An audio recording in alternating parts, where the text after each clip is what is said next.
Hola, muy buenas noches. Hoy es 24 de noviembre del año 2020 y en estas secciones estará seguramente o en el no, estaba directo al canal de YouTube que se llama Master Vidal, donde para fin de año hemos determinado hacer estos análisis directos sobre obras literarias. Ya tenemos pues una treintena seguramente de obras desarrolladas. Están muy al principio de los videos, los originales, donde si te interesa explico los niveles de lectura.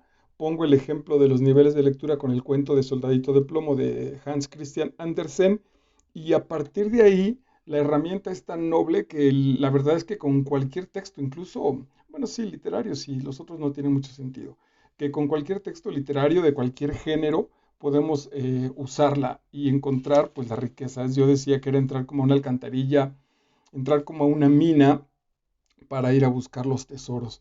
Una vez que sucede eso, si te interesa, bueno, pues ponte en contacto conmigo, escríbeme y te puedo mandar con anticipación la obra ya subrayada, ya trabajada, ya señalada con las páginas, porque eso es lo que voy haciendo, voy compartiendo contigo los subrayados que he hecho en la obra, donde supongo yo que son a partir de los niveles de lectura estas joyitas que podemos compartir, estas joyitas que de manera directa pues sí, la verdad es que nos dan respuestas, muchas de ellas maravillosas respuestas, muy emocionantes, porque es cuando me quedo pensando si hace 25 siglos el buen Sófocles se imaginó que algún día un tipo en México, en el año 2020, que para él ha de haber sido absolutamente inimaginable, estuviera verdaderamente conmocionado con algo que el Señor escribió. Pues esa es la bendición y además escribió directamente para mí, que ese es el logro importante de los niveles de lectura. Bueno, hoy vamos a trabajar con una obra bien interesante, bueno, interesante no me gusta, es muy poderosa, es muy bonita. A mí me tocó el estreno de esta obra, digamos, la aparición y que se pusiera de moda en mi pasadita, mi adolescencia, por ahí de los 20 y algo de años, entre los 80s y los 90s.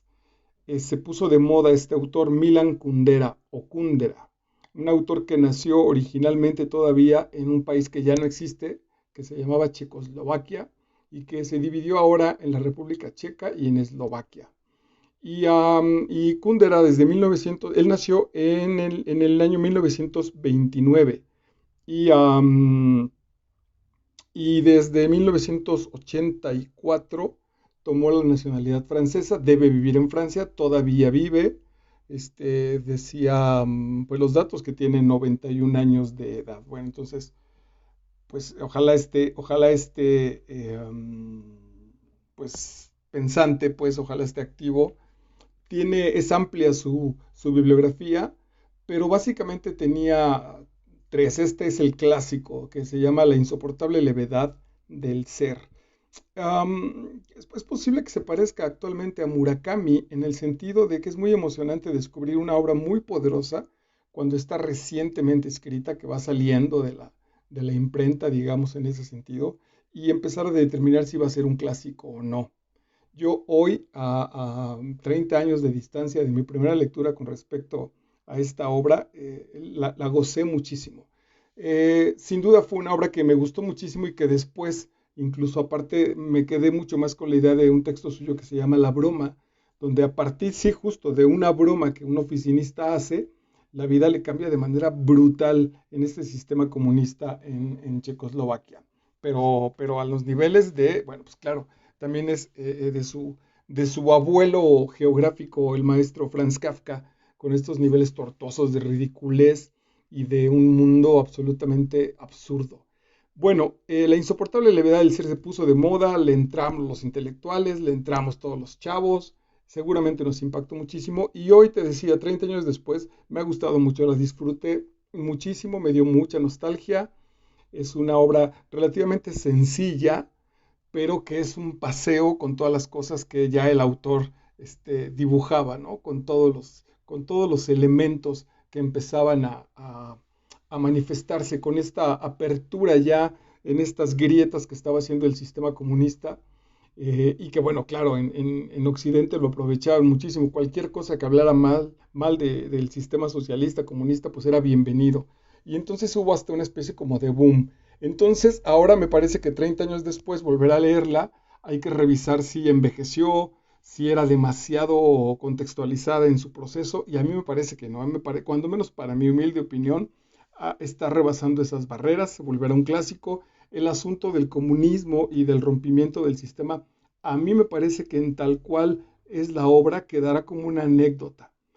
Y el texto es más poderoso, es mucho más poderoso y mucho más penetrante y más profundo, mucho más profundo que este contexto número dos en un asunto geográfico o cultural. Entrémosle pues, te platico rápido porque creo que sí es importante para seguirlo. La anécdota es de lo que tratan las obras. Y entonces la anécdota es verdaderamente sencilla y casi simple, porque Kundera está haciendo honor a la novela. La novela también desde hace 50 años, alguien no sé quién sería, podríamos, no sé si Joyce o Faulkner, pusieron en entredicho el género de la novela. Dijeron que estaba avejentada, que iba a reventar, y la verdad es que tiene 500 años la novela, y a mí me parece que sigue tan firme y sigue tan sostenida como cuando el buen Cervantes y la gente de por ahí la creó. Entonces, también aquí hay un juego maravilloso con Kundera, que dice voy a escribir y voy a soltarme. Entonces, la anécdota es muy sencilla, es una pareja de un tipo relativamente joven que va a entrar a una madurez por ahí después acercándose a los 30. Es un mujeriegazo, le entra a todo el tipo y se enternece de una chica que le despierta así literalmente ternura, lástima, y entonces pues deciden casarse, ¿no? Un poco también el primer acercamiento es relativamente político. Ella me parece que está saliendo de Checoslovaquia porque la conoce en Suiza, creo que él es, los dos son checos, pero él está trabajando en Suiza y la invita. Y entonces, bueno, pero su noviazgo, digamos, fue de 3 citas. Se sentían muy solos. Ya verás, si ya la leíste, pues la infancia de la chica es verdaderamente espantosa, es verdaderamente triste y patética. Entonces casi es normal que con el primero que le dijera bonita iba a estar. La chica es muy noble, es muy sencilla y empiezan a hacer vida juntos. El tipo se aburre, empieza a hacer un asunto otra vez, regresar al rollo de ser un mujeriego, y la chica empieza a estar muy triste. De manera que entonces, con todos los problemas, porque está planteada en el 1968, con todos los problemas que hay, regresan a Checoslovaquia, regresan a la Praga, súper vigilada, acotada, chismosa, con una policía política y secreta espantosa, y llegan a lo mismo. La idea es que me parece que los dos están intentando quedar bien con el otro, y eso va a traer una consecuencia terrible. La vamos a ir descifrando. Entonces la anécdota es esa. Y bueno, esta pareja regresa a Checoslovaquia, el cuate sigue con sus mismas cosas, ella se siente cada vez más sola, descubre unas mascotas y encuentra que le da mucho sentido a su vida cuidando mascotas, tomando fotografías y yendo a visitar a los viejitos como si fuera ella misma una vieja prematura.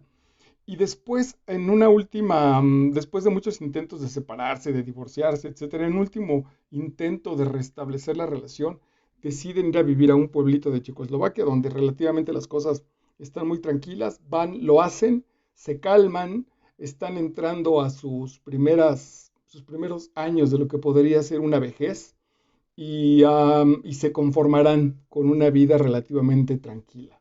Ella pregunta quizá por última vez si es feliz, él le contesta que sí, que por supuesto, y que siempre lo ha sido incluso al lado de ella, y ella se sorprende un poco por eso. Creo que ella termina muriendo de cáncer o está muy próxima a morir de cáncer. Y ahí acaba la novela. Es decir, ¿qué le pasa a esta pareja? En realidad, nada y todo. Nada porque no hay una situación trágica ni de aventuras extraordinarias, y todo porque están en un contexto que es la Praga de ese tiempo verdaderamente complicado. Y entonces, ¿qué hace Kundera? Kundera dice, como las buenas novelas de finales del siglo XX, seguramente, dice, ok, pues vamos a platicar, vamos a hablar. Tengo un tema que es esta pareja y venga, pues empiezo a describirla y ahí a ver dónde paramos y a ver a dónde nos lleva. Y entonces él es muy consciente de cuándo la novela se hace a un lado y la regresa, de cuándo se va a otro tema, de cuándo trabaja la tristeza de otros personajes, la melancolía de este país bueno, en ese momento no sabía que iba a desaparecer, pero que está a punto, la relación con la Europa occidental, con el mundo propiamente, con la ternura, con la infancia, con la psicología, y entonces de pronto tenemos un abanico maravilloso, sostenido por una pluma firme, por una pluma bien trabajada, y esa es la novela. Entonces es un mundo de diálogo, pues entramos a un asunto donde el narrador nos platica y lo extrañamos cuando dejamos de leer la novela porque hay que dormir o porque hay que hacer otras cosas. De pronto me pesqué con el saborcito el gusanito de decir, ok, ya voy a regresar a leer La insoportable levedad del ser. Y eso va a estar bien porque le extraño. Y eso es maravilloso porque es una especie de charla. Evidentemente, ya en los formatos de la novela, pues es un asunto antiheroico. Nuestros personajes no son ningunos héroes, por el contrario, son bastante, casi hasta mediocres, bastante arrastrados por su medio. La praga y el contexto sociopolítico cobran una importancia sólida, pues, es decir, son personajes que están sufriendo lo que le pasa a su ciudad y a su país y a su mundo, y el mundo está sufriendo lo que le pasa, pues, a sus habitantes más sencillos, que pudieran ser como estos dos. Kundera incluso nos escribe a nosotros, a los lectores. Él sabe que es escritor y que nos está contando la historia y entonces dialoga con sus propias ideas, dialoga con nosotros y dialoga con sus personajes, con las posibilidades de cuando los personajes pudieron haber sido otra determinación, otra cosa, y él decidió llevarlos para acá y entonces ese famoso azar que no se experimentó, bueno, pues ahí quedará como ese espacio vacío a ser llenado en otras circunstancias. Y el último comentario de la insoportable levedad del ser, Kundera trabaja a partir de que las vidas y los destinos tienen un asunto pesado, ¿no? Edipo Rey sufre un destino verdaderamente pesado. La losa de Hamlet es fuerte. La losa de Romeo y Julieta trae un destino verdaderamente complicado de cargar. Estamos, sin ir a la sociología, porque no lo resuelve ahí, él de pronto dice, y estos personajes están apostando por la levedad del ser. Hemos vivido el ser como algo pesado. Heidegger le llama el Dasein y es ese ser arrojado a la existencia. Tú despiertas un día con tu conciencia y dices, ¿qué hago aquí? No, tienes que confiar en la gente que está a tu alrededor, si es que está a tu alrededor, y no te dejaron un plan de trabajo, no te dejaron un mapa, no sabes de qué se trata, estás echado, eyectado sería la traducción que más les conviene para decir este asunto con Heidegger, el Dasein, que es el eyectado, el arrojado, el aventado a la existencia, donde abres los ojos y adelante, sin plan de trabajo, sin plan de desarrollo, es como muy pesada esa situación. Y Kundera dice, no, Kundera, estos personajes van a apostar por la levedad del ser, por el otro lado, por no hay un compromiso destinatario. Dice uno de los personajes que es un cirujano de bastante éxito y al cual le va muy bien, incluso en el bloque socialista, en esta estratificación complicadísima, él es de los que está consentido por el sistema porque es muy exitoso y cuando el sistema lo arroja y lo convierte en un pintor de brocha gorda de casas, el cuate también se la pasa muy bien. Dice, bueno, pues sí, sí extraño por ahí un poco en el mercado negro algún whisky y algún lujito y algunos libros, pero la verdad es que me adapto muy bien a lo que tenga que suceder, porque apuesto por la levedad del ser. Ahora, esa levedad del ser, claro que sacude compromisos como la libertad, sacude compromisos como el amor, y está padre experimentarlo. ¿Qué sucede si entro en una relación, como el caso de la novela, de 20, 30 años, donde mi pareja me está reclamando que no me comprometo, pero yo ahí estoy, y donde ella sufre mucho por los celos y a mí me parece que no tiene importancia, que mi amor por ella, de manera honesta, no cambia si yo me acuesto con otras mujeres, por ejemplo. Y por otro lado, el personaje en su congruencia también respeta muchísimo su propio mundo. Es capaz de llorar por un gatito que se extravió 2 días Y el cuate no le dice nada. Y cuando está insomne y absolutamente neurótica y toma sus cosas y simplemente se larga, él solo le habla y le pregunta, ¿estás bien? ¿Quieres algo de mí? ¿Necesitas algo? Y así se la lleva. Entonces, se la lleva muy leve. Bueno, vamos a arrancar. Esto ya te conté de qué va y vamos a encontrar estas como joyitas que según yo quiero compartir contigo. Bueno, no según yo, estas son joyas según yo y las quiero compartir contigo. La primera parte se llama La levedad y el peso. Y dice, la idea del eterno retorno es misteriosa. Y con ella Nietzsche dejó perplejos a los demás filósofos. Pensar que alguna vez haya de repetirse todo tal como lo hemos vivido, tal como lo hemos vivido ya, y que incluso esa repetición haya de repetirse hasta el infinito, ¿qué quiere decir ese mito demencial? Y se responde ahí mismo, con eso arranca la novela, ¿no? Es que está padrísimo. Es decir, ya arranca la novela en este hablar. Vamos a hablar de hablar. ¿Qué tema tenemos hoy para platicar tú y yo? ¿Por qué no platicamos de platicar? ¿Qué es platicar? ¿A dónde nos lleva a platicar? ¿Qué significa platicar? De la plática, ¿qué es escuchar? ¿Sobre qué platica la gente cuando platica? Un poco el asunto del laberinto de Borges, de esta biblioteca infinita donde tú escribes un libro y hay infinitos números tomos, perdón, o libros que hablan sobre el tema que tú propusiste. Y a su vez otros crean un libro sobre el estudio número 4 del tema que propusiste y se vuelve justamente entonces infinito. El mito del eterno retorno viene a decir per negationem, por negación, que una vida que desaparece de una vez para siempre, que no retorna, es como una sombra, carece de peso, está muerta de antemano, y si ha sido horrorosa, bella, elevada, ese horror, esa elevación o esa belleza, nada significan. Bueno, ya tenemos historia en nuestro canal de Master Vidal con ese tema. Me hizo pensar ahorita te lo comparto, aquí lo tengo, El corazón de las tinieblas de Joseph Conrad, que el final de la obra, después de la odisea del personaje, cuando lo encuentran, el tipo dice horror, horror.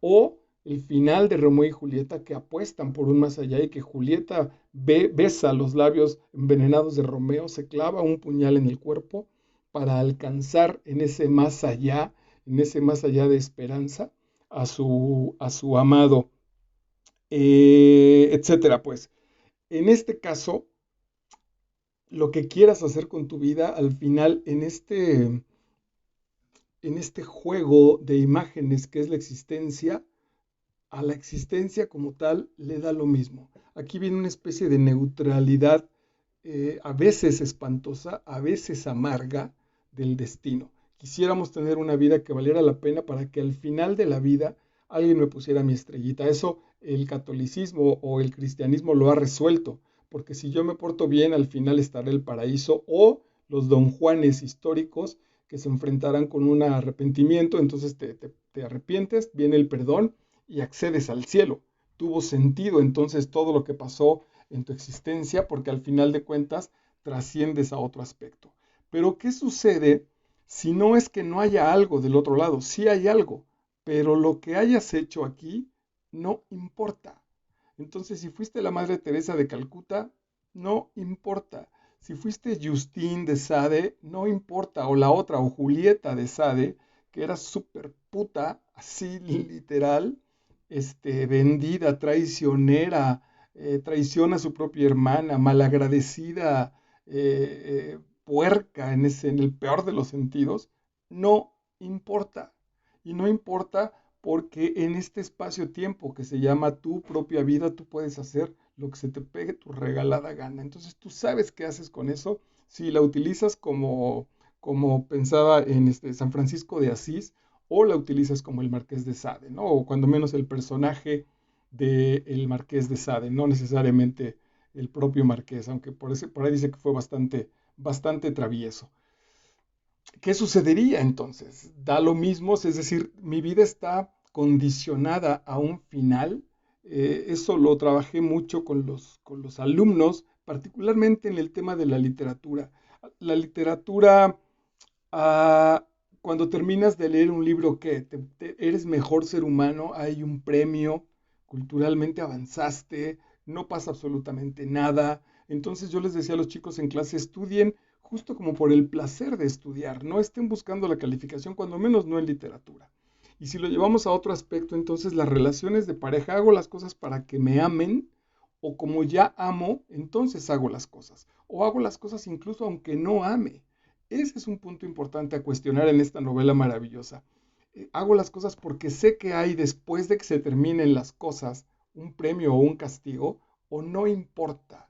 Ese es el punto que dice el eterno retorno, ¿no? El original con Nietzsche establece, la idea de Nietzsche sí es como más positiva, en tanto, si esto se va a repetir, ¿de qué manera lo vas a hacer? Porque va a ser eterno. Si yo estoy condenado a hacer esta charla sobre la insoportable levedad del ser y a vivir esta hora y media que hablo contigo eternamente, pues entonces creo que me darían ganas de que fuera una gran hora y media, que esta hora y media fuera verdaderamente maravillosa, dado que estaré condenado a vivirla eternamente. Si la hago aburrida, si la hago insoportable, pues esa será mi condena también en esa repetición. Ok, en la siguiente página. Esta reconciliación con Hitler demuestra la profunda perversión moral que va unida a un mundo basado esencialmente en la inexistencia del retorno, porque en ese mundo todo está perdonado de antemano y por tanto todo cínicamente permitido. Si, si tuviéramos el eterno retorno, si estoy condenado a vivir, será inimaginable, pero si alguien me hubiera dicho, Marco, esta vida de tu año de nacimiento a cuando mueras, lo vas a vivir 100 veces. Entonces, insisto, creo que generaría una vida, intentaré que fuera maravillosa, porque las cosas que me cuesten situaciones morales, las cosas que me lastimen, intentaré evitarlas, no quiero, las muy dolorosas no las quiero repetir 100 veces. Como no tenemos esta garantía, como no estamos condenados a repetirlo, dice la novela Kundera, entonces somos muy libres y somos muy irresponsables. Hacemos lo que sea, porque al final de cuentas, al morir, que será básicamente esa barrera, no estaremos condenados a nada. No, si me dedico a matar mujeres, pues entonces, o personas, perdón, pues, al decir personas, quise abrir el espacio, ¿no? Que incluir ahí a las mujeres también. Si me dedico a matar personas, no sucede nada, no, no estoy condenado a repetirlo, entonces relativamente puedo hacer lo que sea, puesto que no habrá una especie de castigo, de recomposición con el sentido de mis actos. Y por lo tanto dice, si de antemano sabré que estoy perdonado, entonces haré cínicamente lo que quiera. También me refiere mucho a una especie de un niño maleducado, un niño que sabe que puede hacer lo que quiere y que la mamá solo está cargada de advertencias. Y entonces vas a ver, y en realidad no le hace nada. El niño es un monstruo, el niño sabe que puede hacer lo que sea, porque quizá precisamente como nosotros en nuestra propia infancia como humanidad, estamos buscando cuál es el límite. Y ese límite es probable que no lo encontremos, porque no hay este autoritarismo de parte del papá. Atención, porque entonces en la novela, cuando la gente es así, en situaciones sociales, es muy probable que entonces busque quién le someta ese autoritarismo. Hace rato veía en una entrevista a gente que está hablando sobre el próximo 12 de diciembre en la Basílica de Guadalupe y el tipo decía, pues es que no entendemos. El tipo estaba en la calle y decía, no entendemos, necesitamos quien nos corrija. ¿Qué tipo de conciencia puede tener alguien que dice, no entiendo, necesito quien me corrija? Evidentemente no es dueño de él, ¿no? Necesita el policía, la autoridad. Entonces, ¿cuántos de nosotros a nivel social estamos buscando quien venga y nos ponga en nuestro lugar, nos ponga los límites y los respete, cosa que no podemos hacer nosotros por nuestra inmadurez? Si cada uno de los instantes de nuestra vida se va a repetir infinitas veces, estamos clavados a la eternidad como Jesucristo a la cruz. La imagen es terrible. En el mundo del eterno retorno descansa sobre cada gesto el peso de una insoportable responsabilidad. Otra vez, si estoy condenado y esto va a pasar eternamente, entonces la responsabilidad de generarlo lo mejor posible estará conmigo. Pero si el eterno retorno es la carga más pesada, entonces nuestras vidas pueden aparecer sobre ese telón de fondo en toda su maravillosa levedad. Aquí es donde empieza, ya te decía, a cambiar este concepto, a decir si, si la vida va a tener ese peso brutal de retornar eternamente, entonces desde este lado, llévatela tranquila. Lo diríamos en buen mexicano. Eh, claro, a mí me hizo mucho sentido como actor en las obras y es todo un tema, en las obras que de pronto se repiten y alcanzan 100 funciones o más, donde dices, bueno, voy a hacer, estás en los 50 y dices, me faltan otras 50 sobre lo mismo, sobre decir exactamente lo mismo, moverme relativamente de la misma manera, con los mismos compañeros, a veces con las mismas reacciones, y entonces muchos de los temas es, pues llévatela leve, relájate, pásatela bien. Si estás condenado a hacerlo, pues pásatelo bien. Es decir, sí, justo en México diríamos llévatela leve. ¿Qué hemos de elegir? ¿El peso o la levedad? Entonces aquí hay un juego en la novela que pretende hacerlo de manera ligeramente hamletiana. El ser o no ser, aquí se plantea como qué elegimos, el peso o la levedad. La maleta enormemente pesada estaba a su lado junto a la cama. Kundera es un gran autor y entonces cuando esta fue la introducción de la novela y cuando aparecen los personajes donde él invita a ella, ahorita a Teresa, ella es Teresa, cuando invita a Teresa a venir a su casa y le dice, pues ya vente, ya tráete tus cosas, y llega con una maleta súper pesada, grandísima, casi inamovible. Bien bonito porque significa su pasado, significa su vida. Es probable que alguien que quiera dejar su vida llega con dos mudas de ropa interior y allá en el lugar donde llegue encontrará a ver qué hace, ¿no? Se pondrá los pants de este tipo. Pero esta mujer no, esta mujer se trajo su maleta, se trajo su pasado con ella y ella lo presintió, él lo presintió, él dijo, ay cabrón, esta chica viene cargada. Atención pues, ese viene cargada lo estableció por su soledad, no le dio tiempo de conocerla. Entre las situaciones político-económicas que vivían, no le dio tiempo de revisar quién era. Entonces, cuando se dio cuenta, ya la tenía ahí con una maleta enorme que le ocupaba la mitad de una recámara, por decirte algo, que quiere decir justo el pasado. Hay tantos mitos que comienzan con alguien que salva a un niño abandonado. Hace un juego, le encanta a Kundera, cuando menos en esta novela y a los personajes, el asunto con Edipo. Nuestra experiencia de nacimiento y de que nuestros padres originales nos rechazan y nos meten en una canasta. Nuestra historia de nacimiento no es una historia de bienvenida. En México me parece que somos un país muy cariñoso y una cultura al final de cuentas muy cariñosa, que generalmente tendemos también el grupo social, tiende a con el bautizo, con muchas situaciones, con las posadas, con los Reyes Magos, a hacer en conjunto como cuidar a los niños. Y bueno, hemos ido madurando a partir de eso y de la decisión de tener hijos. Pero, ¿qué sucede cuando no? ¿Qué sucede cuando el hijo representa una carga, cuando no estaba previsto, cuando no es bienvenido, cuando, bueno, pues peor es nada y ahí te arrojamos, cuando tenemos 20 hermanos a nuestro alrededor? Ahí es donde está el asunto de esta situación, de que aunque estemos en nuestra casa, nos sentimos en una canasta, nos sentimos en una situación relativamente de abandono. Quizá ahora, por los asuntos de trabajo, tengo muchos alumnos que han sido educados por sus abuelos, porque los papás tenían que trabajar, e incluso a veces los hermanos divididos, unos hermanos con los abuelos maternos y los otros con los paternos. Eso se refiere a ese mito. De todas maneras, si bien es cierto que no nos tiraron a la nada, los papás no se han encargado de nosotros, no han cargado con la canasta, la han entregado a otras personas. Tomás, que es nuestro personaje, no se daba cuenta en aquella ocasión de que las metáforas son peligrosas. Con las metáforas no se juega. El amor puede surgir de una sola metáfora. Aquí es donde te digo que Kundera es muy consciente del juego literario. Él sabe que sus personajes hablarán así y que tienen esta situación literaria. ¿Por qué son metáforas interesantes? Tiene mucho sentido. Por ejemplo, en mi propio caso, cuando estuve casado con la madre de mis bodoques, al paso del tiempo se volvió un asunto bien interesante, porque empezó siendo como un asunto como de cariño y como de juego, pero el apodo que yo tenía de parte de mi exmujer era perro. Entonces me decía, oye perro, y en otros momentos me decía perrito. El que recuerdo aquí en mi casa, de mi padre a mi madre, era chancluda.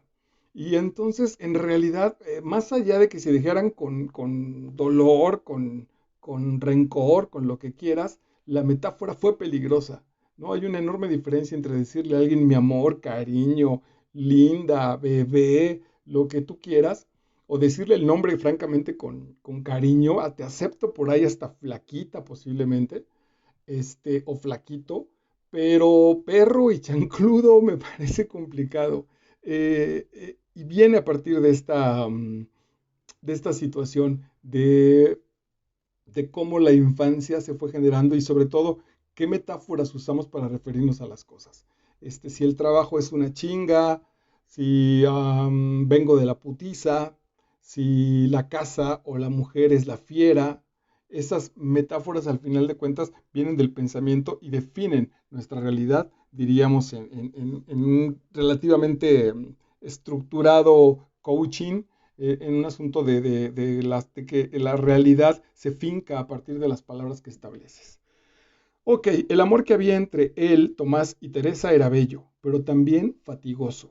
Tenía que estar permanentemente ocultando algo, disfrazándolo, fingiendo, arreglándolo, manteniéndola contenta, consolándola, demostrando interrumpidamente su amor, siendo acusado por sus celos, por su sufrimiento, por sus sueños, sintiéndose culpable, justificándose y disculpándose.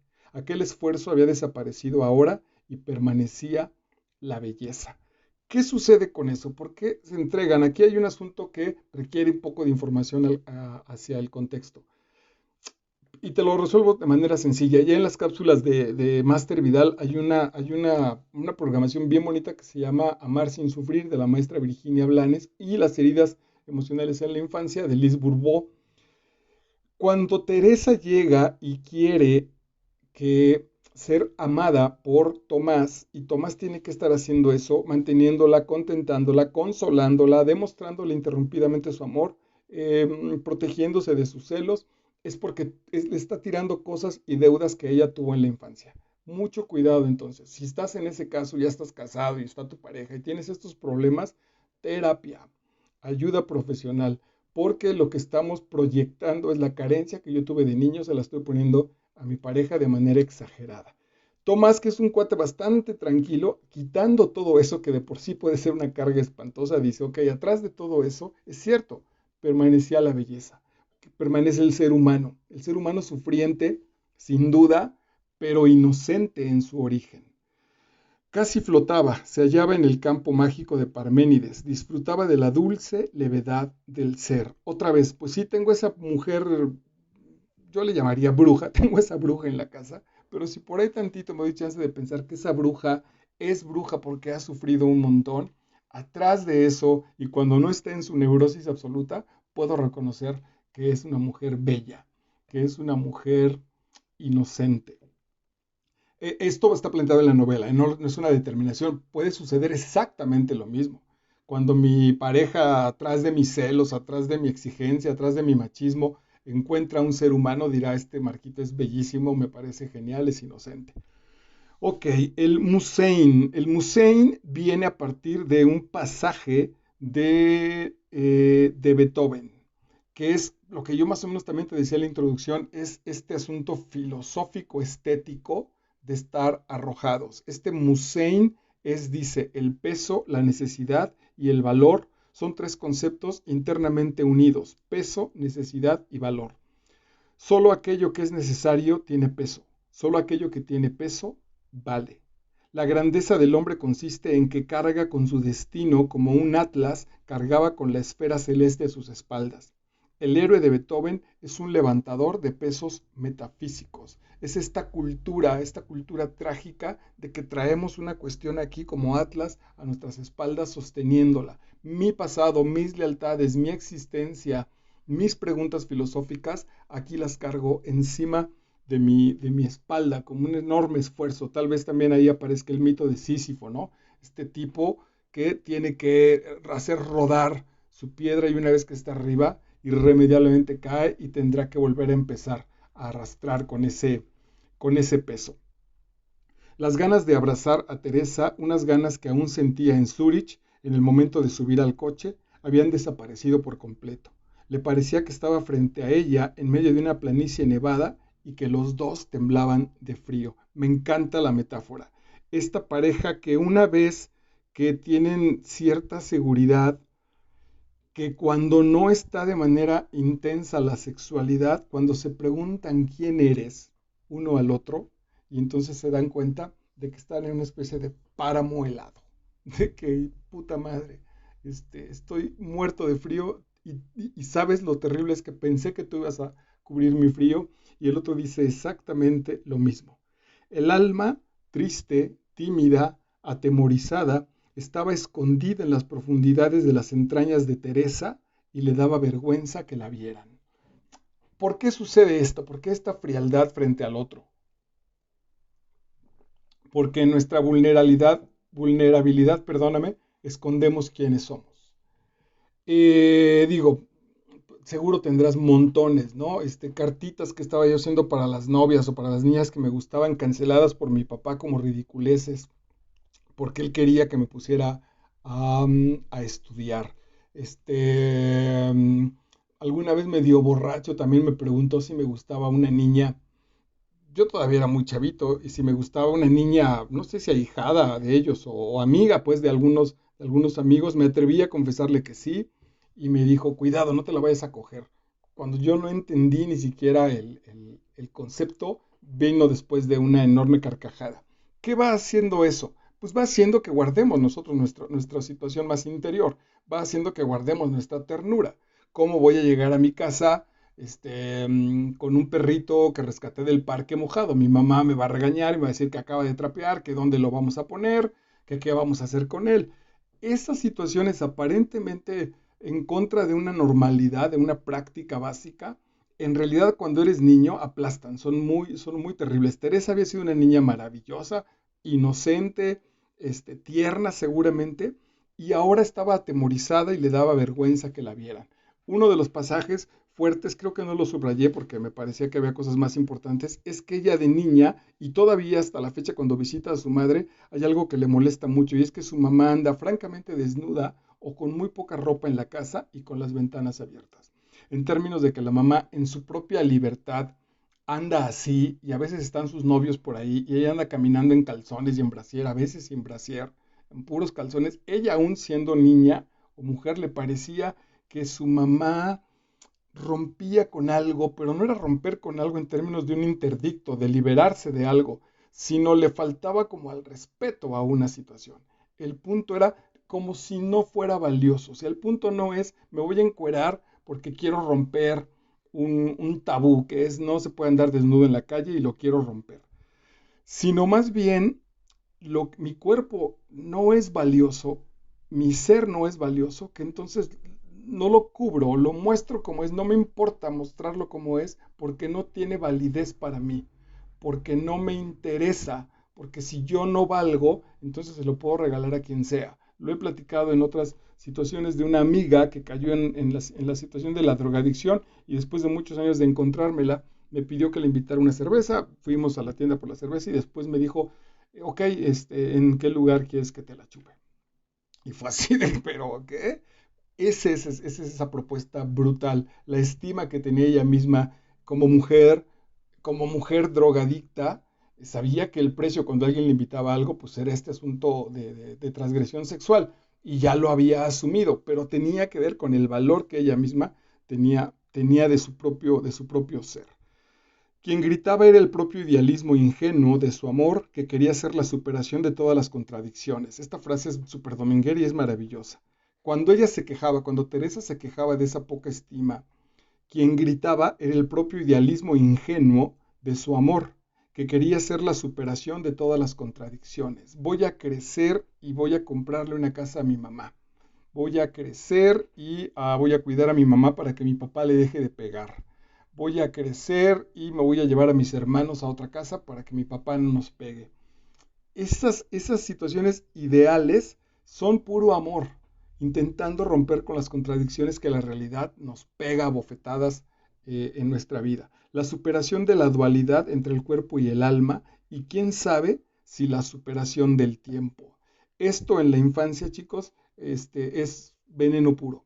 Si en la infancia por ahí tuviste ese deseo de crecer pronto para salir de casa, para romper con la situación que estaba viviendo, la verdad es que sí te sugiero te sugiero que los revises y te sugiero ayuda profesional porque, porque fracturaron un proceso natural, fracturaron un proceso de tiempo,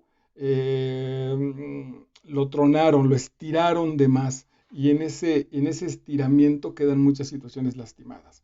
Desde los 8 años se dormía ya con las manos entrelazadas, Teresa, imaginando que tenía cogido al hombre que amaba, al hombre de su vida. Imagínense que una niña desde los 8 años ya está pensando en casarse y con quien se case lo va a tener siempre tomado de la mano. Terrible, pues, en tanto la figura paterna que evidentemente no estaba y la otra, una carencia de amor gigantesca.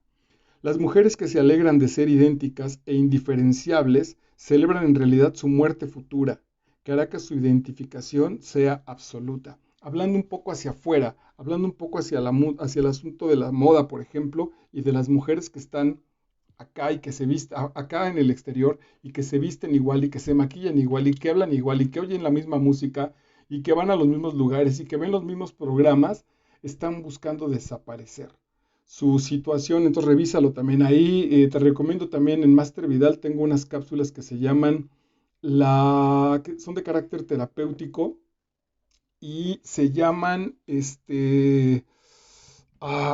algo del arte, las funciones del arte, que son momentos para detenernos en la situación de la lectura y revisar cómo estamos nosotros con respecto a lo que la lectura, la novela básicamente, nos está planteando. Eh, entonces, en este caso, lo digo por el punto anterior, ¿no? ¿En dónde en tu vida has tenido esta carencia? ¿En dónde en tu vida has soñado con una situación que en realidad uno, no sé si te la creas, no sé si salió de ti. Dos, no sé si tu pareja la comparte. Y tres, revisa si no es otra vez una especie de sueño que le estás imponiendo al otro, porque vas a ahogar la relación, la vas a acabar. Entonces, estas mujeres que se visten de manera igual, en realidad lo que quieren es desaparecer, lo que quieren es ser anónimas, no quieren tener una personalidad autónoma diferenciada, porque eso es una responsabilidad. Yo tendré que responsabilizarme de mis actos y de ser Marco. Si tengo 50 años y no tengo pareja, si mi novia anterior le llevaba yo 25 años de diferencia, de eso me tengo que responsabilizar. Si después de 20 años dejé un trabajo burocrático y me salí a la aventura, de eso me tengo que responsabilizar. Si este Marco siguiera casado con su primera mujer, si tuviera 50 años y estuviera esperando su jubilación, y estuviera esperando ese dinerito para hacerse viejo y tener sus hijos y comprar su casa, y fuera yo igual al resto de mi generación en términos de los hombres, entonces no me hago responsable de eso. Soy uno más. Nadie vendría a preguntarme, oye, cabrón, tienes 50 años y andas con una niña de 25, ¿qué te pasa? No, me ahorro eso porque voy con la masa, voy en este sentido. No lo digo de manera despectiva, lo digo como ejemplo, voy con la gente del borrego. Y eso quiero hacer, me visto como los otros. Cuando me pongo una corbata y voy a una oficina, la verdad es que a menos de ser un experto en las situaciones de la ropa, eso iguala absolutamente a todos, nos hace una sola determinación. Ok, ella le hizo caso a Tomás y no fue a ver a su madre, pero ese mismo día se hizo un raspón en la rodilla al caerse en la calle. Atención, porque aquí Kundera es maravilloso. Siempre que hay una negación, siempre que no quieren hacer algo, les pasa un accidente. Se lastiman, bueno, se lastiman físicamente. Entonces, ella aceptó y dijo, ok, a su marido le dijo, ok, no quieres que vaya a ver a mi mamá, está bien, lo acepto. Y Chin casualmente tiene un accidente. No hay casualidades, se está lastimando a ella misma. Quizá esa agresión de ese accidente en su rodilla quiso establecerla con el tipo, pero no lo pudo hacer y entonces se lastimó ella misma. Hemos sido tan sutiles que ya las lastimaduras no están afuera. Quizá cuando eres niño pues aparecen afuera, pero ahora qué tal entonces con gastritis, con dolor de cabeza, con todas las situaciones hacia adentro, que en realidad tu violencia, como no ha salido y no se ha expuesto, y mucho menos con tu pareja o con tus hijos, entonces pues va para adentro y a quien se lastima con ataques al corazón, con lo que tú quieras de enfermedades, pues somos hacia adentro de nosotros mismos. Su andar se volvió inseguro y casi todos los días se caía en algún sitio. Se lastimaba con algo, se estaba castigando o por lo menos dejaba caer algo que tenía en la mano. También psicológicamente podríamos decir que regresó a una etapa infantil, ¿no? Cuando recibe un permiso cuando recibe una negación de un permiso, para empezar, el pedir permiso en una mujer casada ya estaba estableciendo un tipo de relación infantil, infantiloide diríamos. Y si además cuando ese permiso se niega, entonces lo vive de esta manera, está absolutamente atrapada en una situación infantil. Había en ella un deseo insuperable de caer, vivía en un vértigo permanente. Aquel que se cae está diciendo, levántame. Atención, por esto que la novela es maravillosa.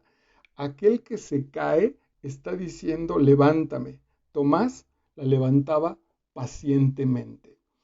Ah, bueno, ahí insisto, no sé si estoy con Tomás o digo, no, pinche Tomás, estás igual de enfermo que ella. Eh, ya no de manera accidental, pues, francamente, quien se tira al piso y dice, levántame, y si no la levantas, entonces eres un maldito, eres un machito, eres un insensible, ese es muy complicado. Entonces ahí pausa, si es necesario, pausa ahí en tu canal, en tu programa ahorita, y detente, ¿dónde estás tirando esas situaciones? ¿Dónde te estás poniendo como víctima para decirle a tu pareja, a tus papás, a tu jefe en el trabajo, levántenme, soy una niña vulnerable? Más adelante dice, la belleza como error es la última fase de la historia de la belleza. Genera un concepto que se llama kitsch. Y el kitsch es como, bueno, pues no quiero desviarme ahí, como el exceso de una situación, que el exceso pues ya es una transgresión, es una situación que se superó y a partir de que se supera ese límite de manera tan habitual, ya no, ya no llama la atención. En México, por si esta cápsula la están viendo fuera de nuestro país, todavía existe el asunto con las quinceañeras, ¿no? Con las fiestas de las quinceañeras. Las fiestas y las quinceañeras son muy excesivas, son fiestas kitsch. Y entonces a veces te encuentras con chicos que se ponen un smoking, por ejemplo, pero que traen el cabello por debajo de los hombros, por ejemplo, ¿no? O que sus arreglos son bastante particulares. O rentan una limusina con quemacocos y van afuera en una avenida del centro de México gritando cosas ahí en Reforma y celebrando.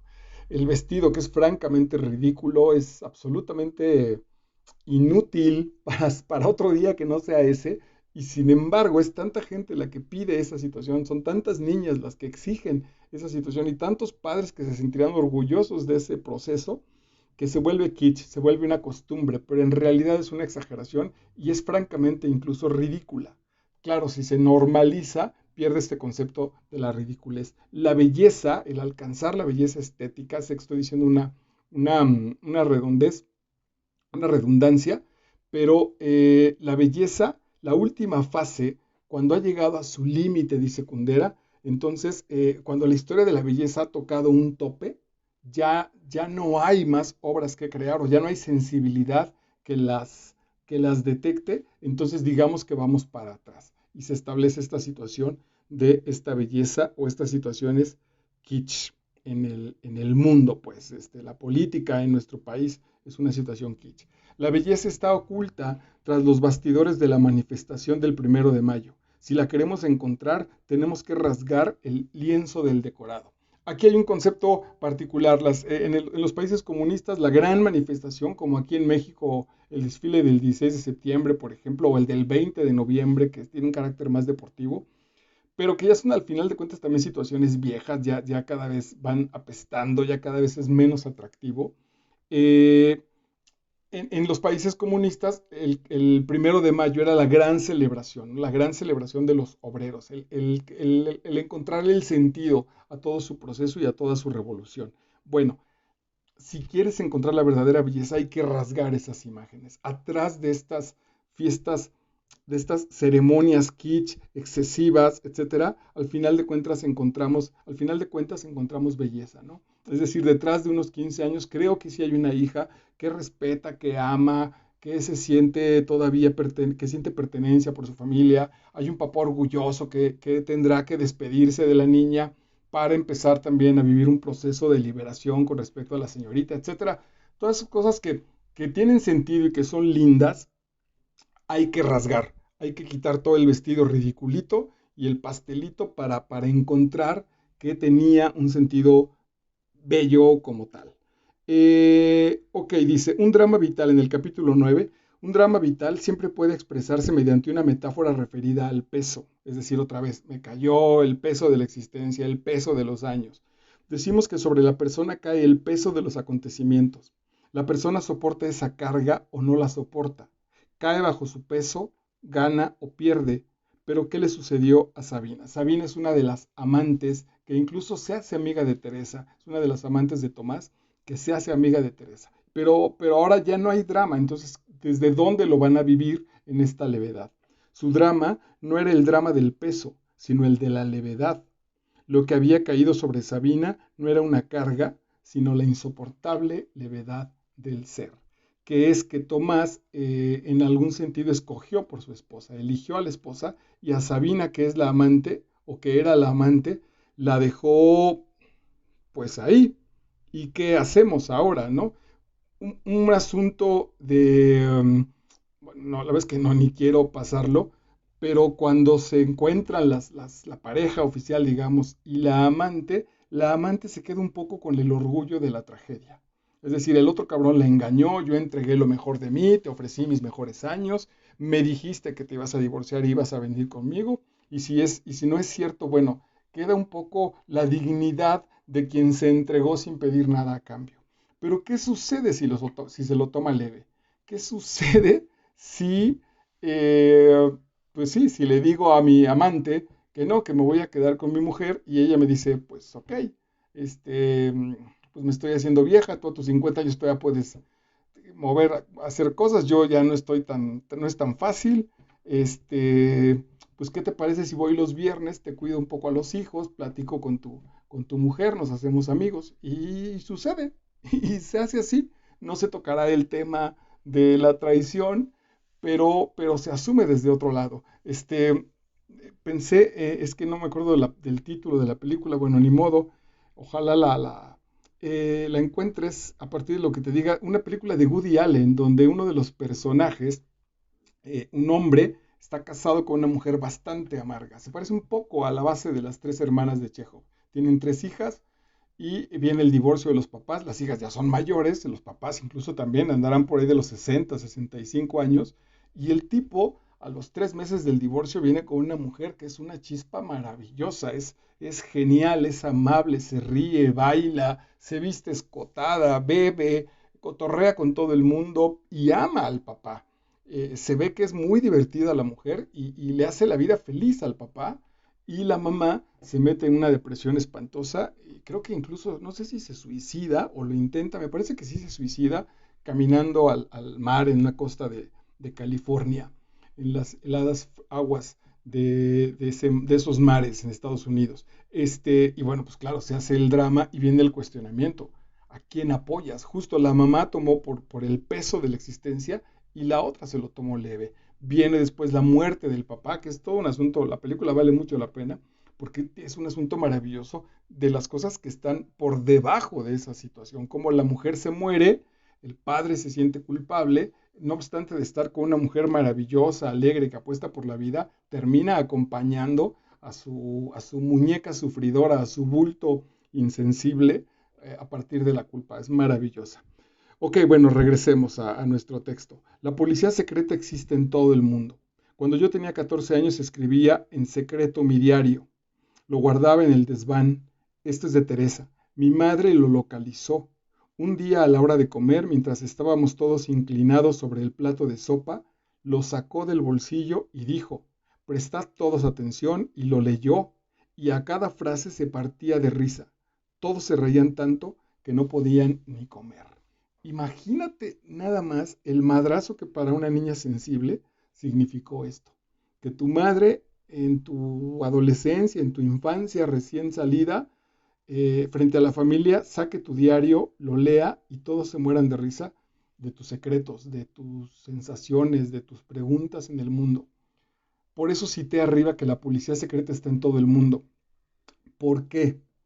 Ayer un gran amigo, Luisito Solares, que es brother mío desde, pues, literal desde la secundaria, me mandaba un video donde un tipo de una zona acomodada, en Monterrey me parece, llega a su casa y unos policías lo vieron patinar, venía a toda prisa y estuvo a punto de chocar con una patrulla y el tipo pues acelera para llegar a su casa. Quiere entrar y los patrulleros le impiden la entrada. No lo tocan a él, el cuate no se baja de su carro, pero no lo dejan entrar a su casa, le bloquean la entrada. Y el tipo argumenta que si no son de tránsito no lo pueden detener. Y los otros pues quieren que se baje del carro porque parece que incluso que va, este, que va borracho. Y me preguntaba a quién apoyas, qué determinación generas. Y yo le decía que el problema de esas autoridades, que el problema de cuando en la casa mi papá me dice, los policías son unos pendejos, pinches policías idiotas, o mi papá, yo a los 8 años, esto lo estoy inventando porque a mí me pasó lo contrario, mi papá me enseñó al poli más humilde, cuadrarme, respetarlo, hablarle de usted, y eso he seguido haciendo toda la vida y me ha funcionado. Normalmente incluso he tenido muy pocos, y quiero seguir así, muy pocos asuntos con asuntos con temas de la policía. Pero ¿qué sucede si de niño él se baja el vidrio y les mienta a la madre, o le dicen que se detenga y no lo hace, o les avienta un billete en términos de la corrupción, los humilla, y no solo a los policías, a los meseros, al servicio en la casa? Cuando se arme el desmadre, cuando esta gente diría, aquí también lo tenemos en Salvar el Fuego de Guillermo Arriaga, cuando los jodidos se cansen y den la vuelta, estos que los trataron mal se van a sentir ofendidos. Van a decir, ¿qué está pasando en el país? ¿Qué sucede? ¿Por qué tenemos este desmadre? ¿Cómo esta gente se revela? Pues porque lo que no te diste cuenta es que la pisaste y la pisaste y la pisaste y la pisaste. Ese es el asunto. Alguna vez salí con una novia que tenía carro y la tipa era muy sangrona con los meseros. Ahí fue una lección que yo me apendejé, debía aprenderla pronto, pero era muy sangrona con los meseros, los trataba francamente mal. Y algún día después de ir a un restaurancillo donde ella hizo lo de siempre, saliendo encontró la llanta de su carro ponchada. Yo no lo quise mencionar, pero a mí me dio la impresión enseguida que han de haber sido los meseros. Pues claro, se quejó, quiso llamar a la patrulla, les gritó a los del restaurante, les dijo indios, era todo un personaje en ese sentido. Bueno, justo lo que no quiso aceptar es que ella lo había provocado, que con la violencia que ella generó, eso tenía. Bueno, la policía es la policía y los políticos son la proyección de lo que pasa en casa. Cuando a mí me dicen, profes, que los políticos son unos cabrones, son unos rateros malditos, yo les digo, los políticos en México nacieron en una familia mexicana y más o menos estudiaron en escuelas mexicanas. Es decir, fueron compañeros y los educamos aquí. Tuvieron amigos mexicanos, fueron vecinos de mexicanos, son dignos representantes de mexicanos. Si se portan así, nada más son la representación de nuestras maneras. No tenemos nada que reclamarles en realidad. Al contrario, digo, no al contrario, pero cuando digo al contrario, el ejercicio es para nosotros. ¿Dónde tengo que revisar en la educación con mis hijos, con mis alumnos, con mis vecinos, con mis compañeros? ¿Dónde reviso que eso no crezca, que esa situación y esa conducta descompuesta no se desarrolle? Ok, y ella se dio cuenta de que no se trataba para nada de ella, de su alma, sino única y exclusivamente de su cuerpo. Teresa esto es muy noble, muy interesante la situación.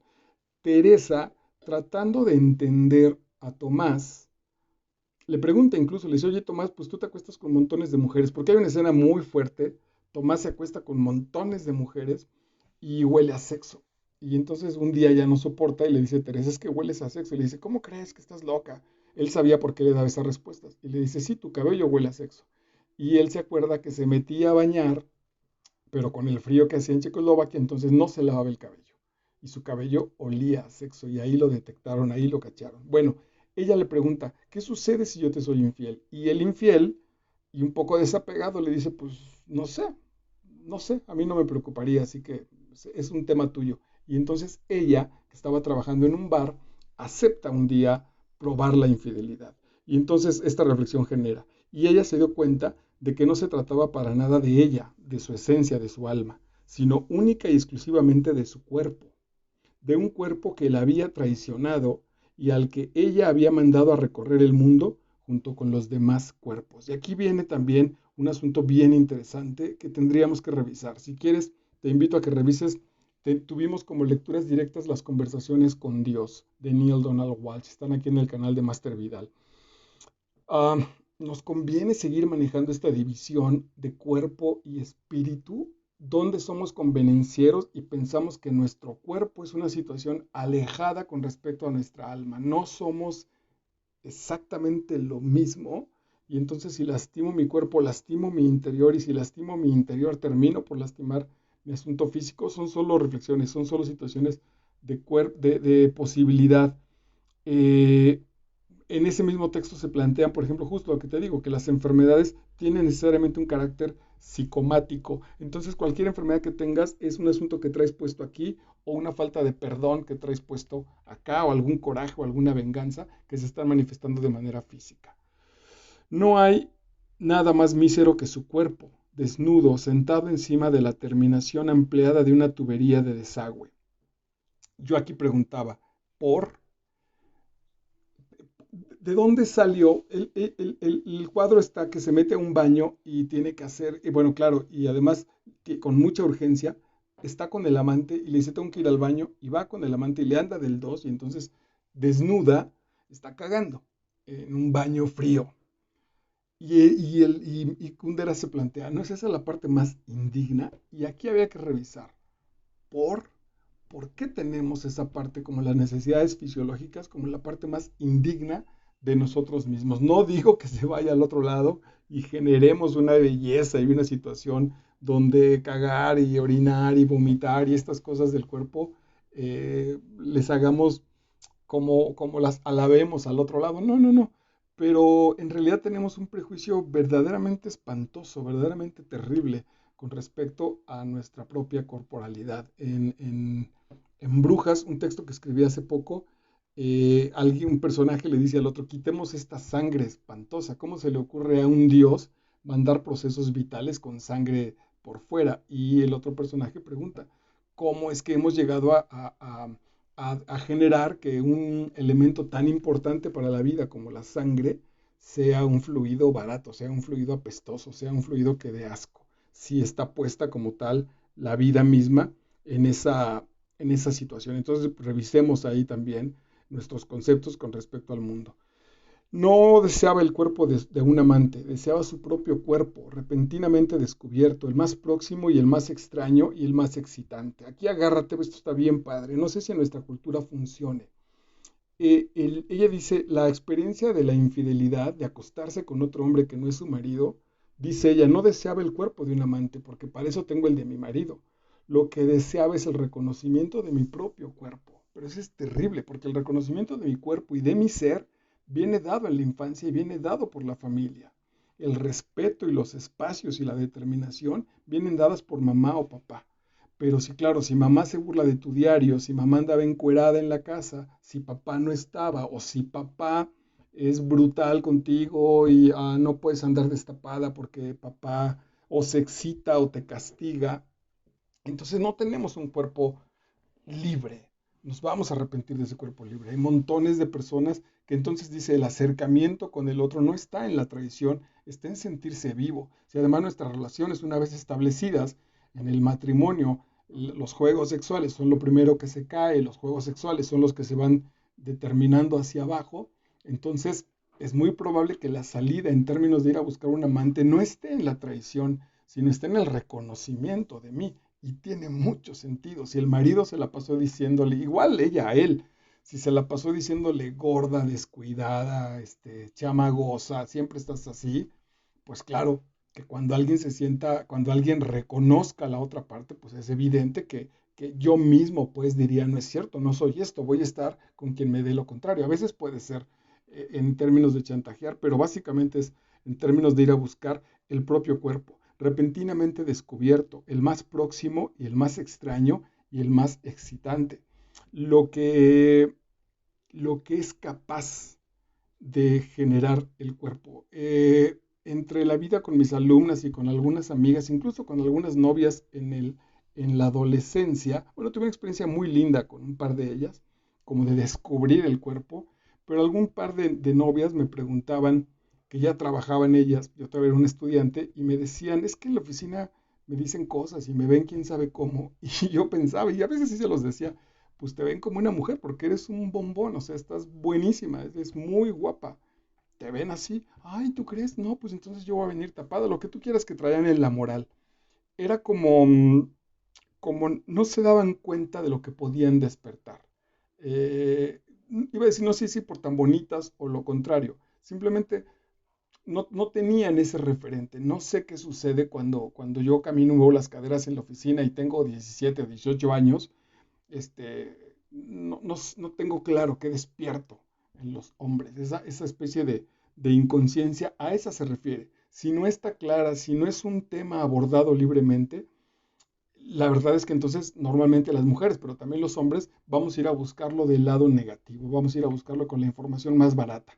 Aquí también otro mensaje importante, si en la casa no hablamos de la sexualidad desde el punto de vista que quieras, pero sobre todo libre y de conocimiento y de verdades, los niños y los jóvenes no se van a quedar con esos huecos en la cabeza, van a ir a buscar la información donde tengan que encontrarla y ahí podemos correr riesgos complicados.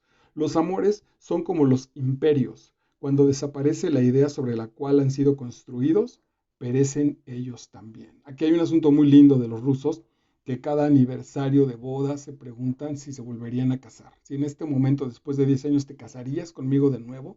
Si la respuesta es sí, bueno, pues adelante. Si es no, se ponen a trabajar o francamente se separan, porque va habiendo una evaluación del proceso.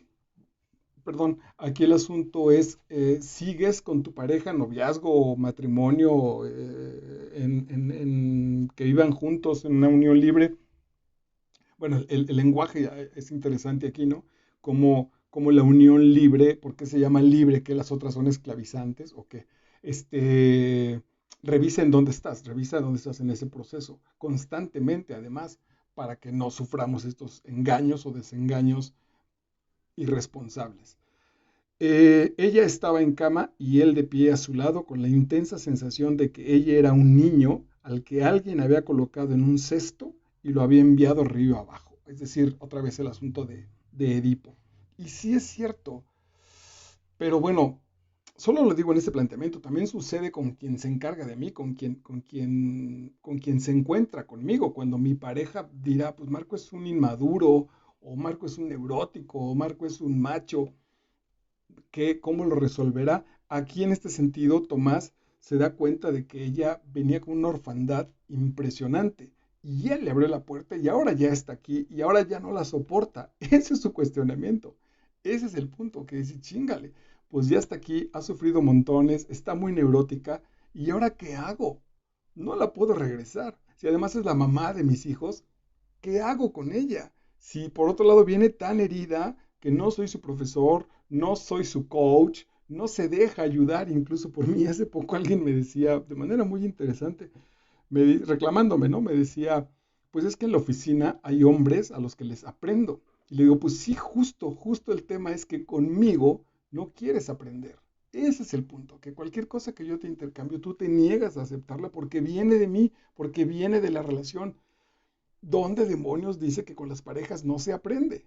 Si por otro lado yo contigo también he estado aprendiendo montones de cosas, yo no tengo tema con aprender de ti, incluso cuando me lo dices, a ver, pon atención, te voy a aprender a enseñar esto, yo lo hago, ¿por qué tú no? ¿Dónde viene ese asunto de que los novios o las parejas no están para enseñarme? No soy ninguna pendeja. Pues viene de la infancia, viene de que su papá se lo aplicó, pero si ella no es capaz de reconocer y decir, puta, tuve un papá que me trataba como pendeja, no lo va a poder liberar y va a andar con broncas toda la existencia.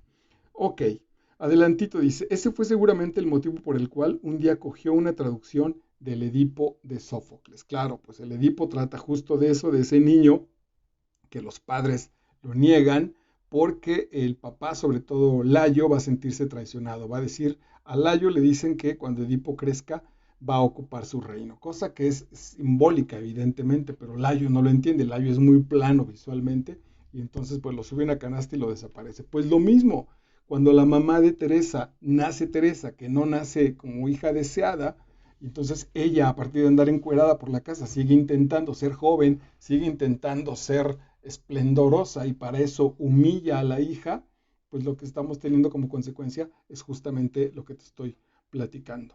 El imperativo di la verdad que nos inculcaron mamá y papá actúa hasta tal punto de forma automática que incluso ante el policía que nos interroga nos da vergüenza mentir. Otra vez, la policía si existe afuera es porque adentro la hemos aceptado, adentro de nuestra casa, adentro de nuestras paredes y socialmente solo se representa pues con la policía uniformada.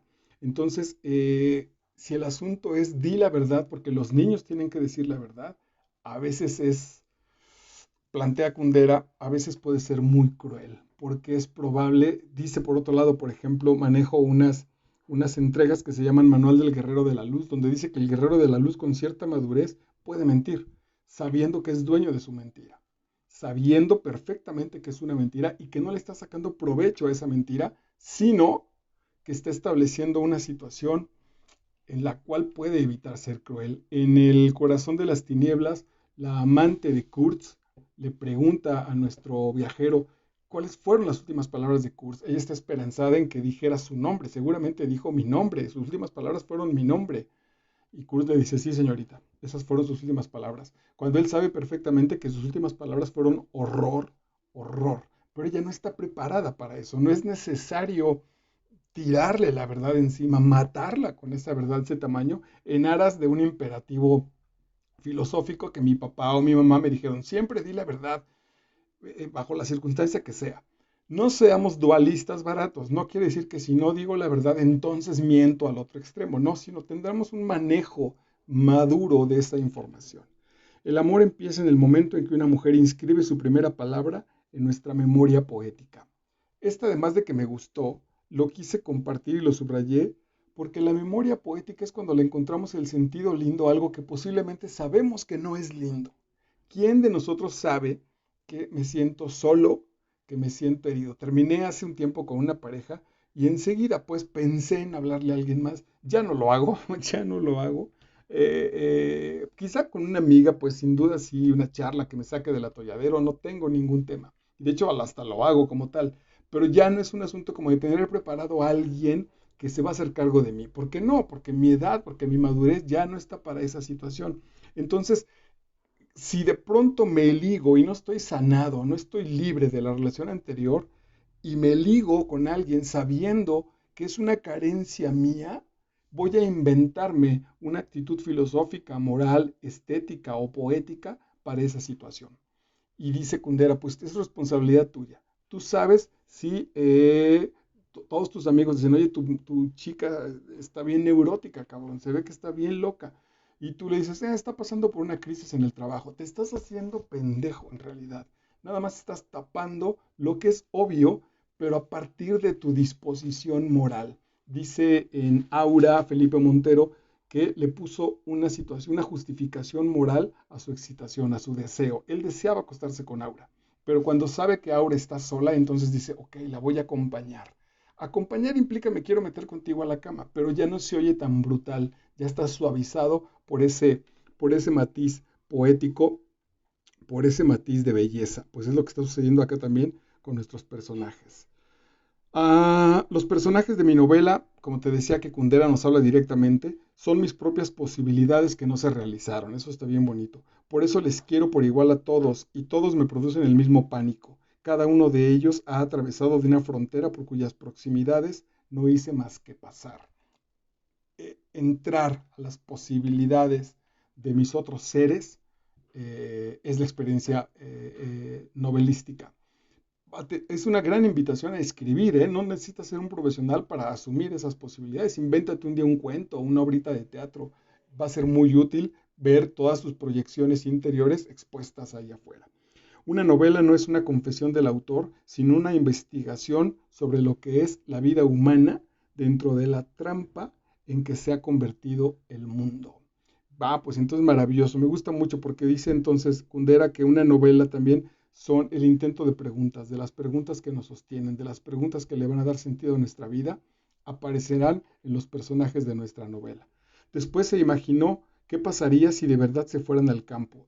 Se hacen viejos, se empiezan a cansar y terminan haciendo lo mismo que relativamente todos. Esto es interesante, es lindo, pues, porque fueron jóvenes La chica tomó fotografías de la invasión rusa en Praga, en Checoslovaquia, porque fueron revolucionarios y el peso y el paso de la vida los ha ido venciendo y ahora terminan acompañados y quieren tener una vejez tranquila.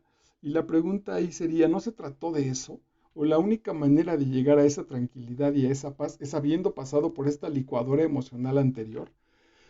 En un pueblo sería difícil tener todas las semanas a una mujer diferente, eso estaba pensando Tomás. Allí se acabarían, perdón, Teresa, allí se acabarían sus aventuras eróticas. Entonces, otra vez, ir a un pueblo no porque yo quiero ir, sino porque es lo que le conviene a mi pareja o es lo que me conviene a mí para que este güey me deje de ser infiel. ¿Hasta dónde es una manipulación? Lo malo es que en un pueblo a solas conmigo te aburrirías, dijo Teresa como si le leyese los pensamientos. Teresa invita a Tomás a que se vayan a vivir a un pueblito y este es, el texto es muy triste. Le dice, pero bueno, en un pueblo te aburrirías porque no hay tantas mujeres, nada más estoy yo y es su propia pareja, es casi brutal. El imperio del kitsch totalitario, en el imperio del kitsch totalitario, las respuestas están dadas de antemano y eliminan la posibilidad de cualquier pregunta. De ello se desprende que el verdadero enemigo del kitsch totalitario es el hombre que pregunta. La pregunta es como un cuchillo que rasga el lienzo de la decoración pintada, para que podamos ver lo que se oculta tras ella. Es decir, pues en la familia misma, cuando los hijos preguntamos si mamá está enojada, si papá se fue de borracho, si papá tiene otra mujer, si mamá no nos quiere, si mi hermano es así, si mi hermana es asado, o mis propias preguntas, pero cuando se abren, sacuden, resquebrajan el estatus donde supuestamente nos estamos moviendo y donde supuestamente no pasa nada. Ahí te recomiendo, vale mucho la pena, es un libro largo, pero es una joya, Los hijos de Sánchez de Oscar Lewis, donde aparentemente una familia que no le pasa nada, Oscar Lewis o Lewis empieza a hacer preguntas y esa madre empieza a desbarajustarse y a deshacerse y el castillo de arena empieza a caerse de manera terrible. Teresa volvió a su mente una antigua idea. Su hogar no es Tomás, sino Karenin. Ahí hay un asunto, bueno, hasta lloré al final de la novela. Karenin es una mascota que se encuentra lastimada y que además tiene cáncer. Es una perrita, un perrito que tiene cáncer en una de las patitas traseras y se va a morir. Y la acompañan a morirse. Y eso es el punto que a Teresa le sacude emocionalmente. ¿Por qué? Pues porque su infancia está reflejada en su infancia. Hace rato no sé en dónde escuchaba, fue brutal. Creo que lo tengo preparado, lo estoy preparando, pero no me quiero equivocar. En fin, no sé.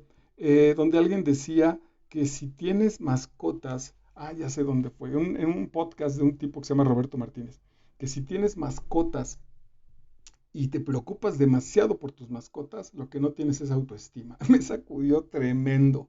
Es decir, lo que no te das a ti, el cuidado que no tienes contigo, el amor que no te manifiestas a ti, se lo pones a un ser inocente y se lo pones justo porque es inocente. Porque como tú o nosotros nos sentimos culpables, nos sentimos sucios, no merecemos ese cuidado. En cambio se lo damos a un perrito, se lo damos a una mascota que no ha hecho nada, que no ha sido arrojada del paraíso, diría Jordan Peterson. Bueno, pues aquí sucede lo mismo. Su hogar no es Tomás, sino Karenin. ¿Quién le dará cuerda al reloj de sus días cuando él no esté? Que además es terrible porque le pregunta a ella, ¿quién va a mantenerme si tú te vas? No ella misma, ella está incapacitada para eso porque en su infancia no tuvo ese desarrollo y ese trabajo. Nosotros que hemos sido educados en la mitología del Antiguo Testamento, podríamos decir que un idilio es la imagen que nos ha quedado como recuerdo del paraíso. La vida en el paraíso no semejaba a una carrera en línea recta que nos conduce a lo desconocido, no era una aventura, se movía en círculo entre cosas conocidas. Su uniformidad no era un aburrimiento, sino un motivo de felicidad. El Antiguo Testamento establece que generamos ese camino al paraíso. Y entonces sobre ese de lo que se trata es de no desviarnos. La nostalgia del paraíso es el deseo del hombre de no ser hombre, de salir de mí. Ya te lo decía al principio, me visto como todos y me pongo a la moda como todos para no hacerme responsable de mí. Pues igual aquí, cuando intento alcanzar el paraíso, estoy intentando dejarle la responsabilidad de mi vida a Dios. tú júzgame, tú ponme la estrellita o tú mándame al infierno, pero no está puesta en mí mismo. Aquí citaba también a Peterson que dice, ¿cómo es posible que la menstruación del perro despertase en ella una alegre ternura, mientras que la suya propia le daba asco?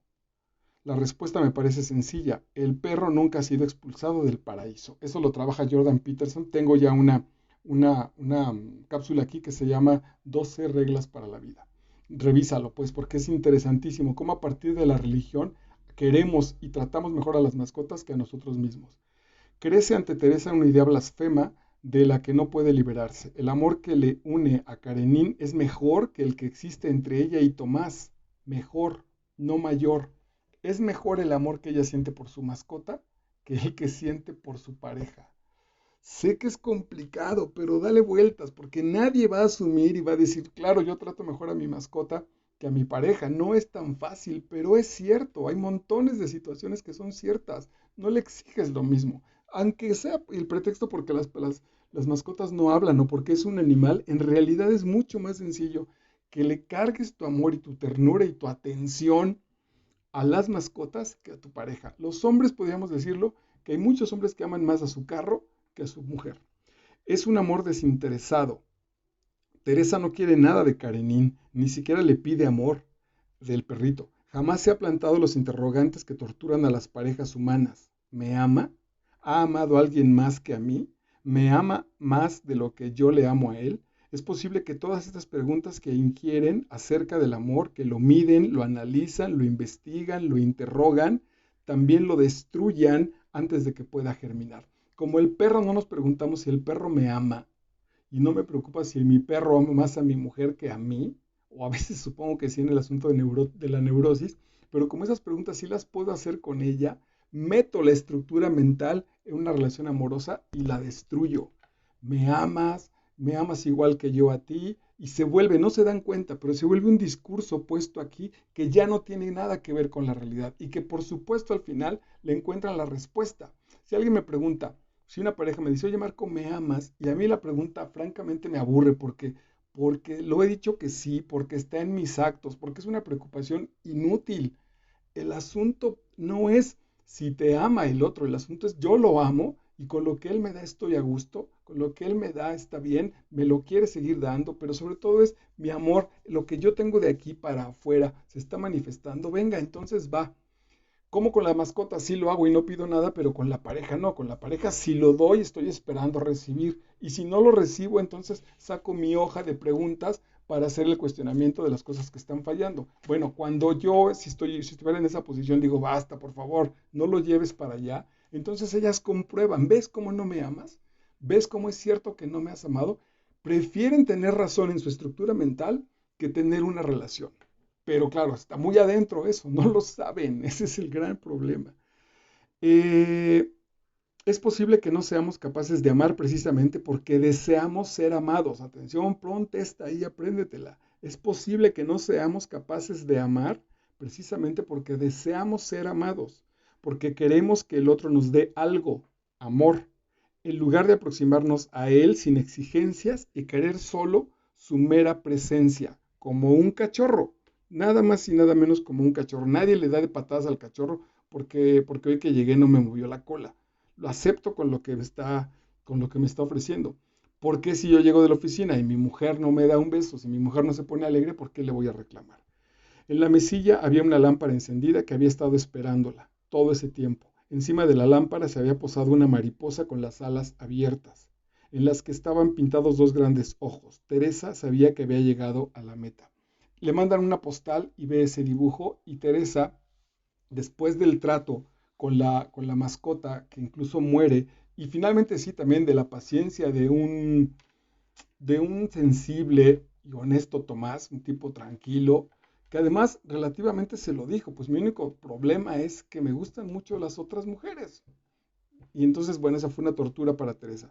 Pero al final, Tomás también la deja tranquila, la respeta y entonces ella empieza a ver, desafortunadamente a sus 60 y tantos años, bueno, no sé si desafortunadamente, abre esta postal y ve una mariposa con las alas abiertas a punto de volar. Es su espíritu, es su proyección.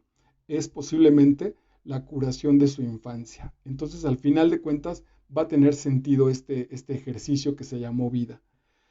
Ah, Teresa, la misión es una idiotez. No tengo ninguna misión. Nadie, ninguna misión. Y es un gran alivio sentir que eres libre, que no tienes una misión. Esa es la insoportable levedad del ser. No tenemos un destino. Acuérdate que la novela abrió así. ¿Qué sucedería si en el eterno retorno te encuentras con que no estás condenado, con que estás perdonado de antemano?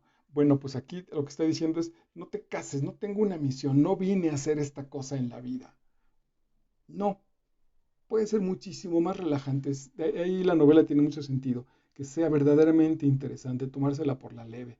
No soy decían en la escuela de teatro, no eres el actor que México está esperando, ¿no? No soy el hijo pródigo, no vine a que mi madre estuviera orgullosa de su hijo, no soy el marido perfecto, no quiero ser el papá ejemplar, vengo a vivir la vida de manera leve. Es muy probable y muy válido que esa libertad digamos, venga, bienvenidos, porque el otro nos trae muchos problemas. Estoy hablando de un asunto personal, pero ¿qué sucede a nivel social y la misión del país y la misión del mundo y la misión de los políticos, etcétera, etcétera? Y va cerrando la novela diciendo, ella vio dos camas juntas, al lado de una de ellas una mesa de noche con una lámpara de cuya pantalla, espantada por la luz, voló una mariposa nocturna que se puso a dar vueltas por la habitación. ¿Se acuerdan de su imagen? La acabo de citar, que estaba puesta en el papel. Bueno, ahora, para cerrar la novela, ella vio esa mariposa y que empieza a volar todavía en la habitación, pero al final de cuentas ya no está aplastada contra la pared, sino empieza a volar. A partir de la muerte de su perrito, entonces ese muere ella, es una proyección de su yo anterior que muere, que lo entierra, que lo respeta, que lo honra. Con él se van los odios por su madre, todas sus frustraciones infantiles, lo entierra perfectamente, lo diría Jodorowsky, hace ese acto de psicomagia y entonces renace en esta nueva mariposa que se puso a dar vueltas por la habitación. De abajo llegaba tenue el sonido del piano y el violín. Ella había tocado el piano y lo había abandonado. Y entonces viene como el renacimiento. El proceso del nivel 7 del viaje espiritual viene a encontrarse al final de su viaje, donde termina aceptando que Tomás es quien es y que así lo ama, donde termina reconociendo que su amor por su mascota, es decir, por ella misma, es mejor, aunque no superior, por el de Tomás, y donde ella reconoce sus dolores, los trabaja y los perdona, empieza a surgir una pequeña mariposa voladora y empieza a escuchar las notas de su infancia sanada, de su infancia perdonada, a partir del piano y del violín.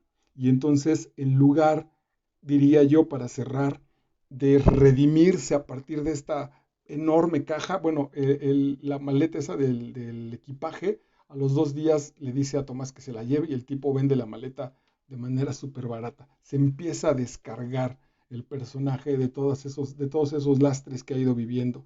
Y entonces, una vez sanada, la apuesta es quizá que en lugar de cargar este peso enorme del destino, empecemos a vivir bajo una levedad del ser. Quizás si le quitamos la estructura de que es insoportable, puede estar mejor y nos resulte para acercarnos a la felicidad.